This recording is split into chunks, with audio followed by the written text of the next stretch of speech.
শ্রী শ্রী মা সম্পর্কে ভগিনী নিবেদিতা একবার বলেছিলেন, তিনি কি পুরনো যুগের শেষ প্রতিনিধি নাকি নতুন যুগের শুরু? এই প্রশ্নের উত্তর খুঁজতে গিয়ে মা শারদার জীবন আমাদের নিয়ে যায় এক অসাধারণ যাত্রায়। সেখানে পুরনো রীতিনীতি এবং আধুনিকতা মিলেমিশে একাকার হয়ে যায়। সেই যাত্রা শুরু হয় জয়রামবাটির সেই ছোট্ট বাড়িতে।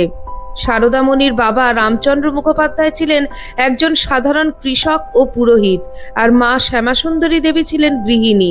দরিদ্র হলেও রামচন্দ্র ছিলেন পরোপকারী ও দানশীল। ছোটবেলা থেকেই শারদামণি ছিলেন অসাধারণ। শারদা দেবীর প্রথাগত বিদ্যালয় শিক্ষা একেবারেই ছিল না বললেই চলে। একবার লেডি ডাফরিন হাসপাতালে একটি নার্সের পদ খালি হয়। মা শারদা তখন একটি মেয়ের নাম সেই কাজের জন্য প্রস্তাব করেন, কিন্তু সমাজ প্রতিবাদে গর্জে ওঠে।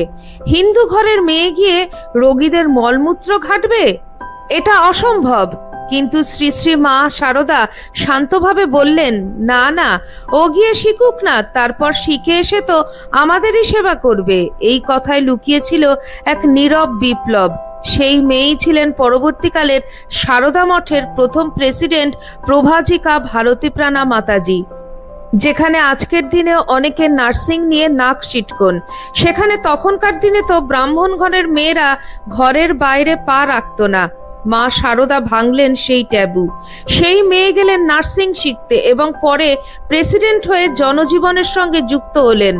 শ্রী শ্রী মা শারদা যেন দেখিয়ে দিলেন, আধুনিকতা মানে শুধু পশ্চিমী পোশাক বা চাকরি নয়। আধুনিকতা মানে সমাজের সেবা, দৃঢ়তা এবং সমাজের পুরনো বাধা চিন্তাভাবনা ভাঙা।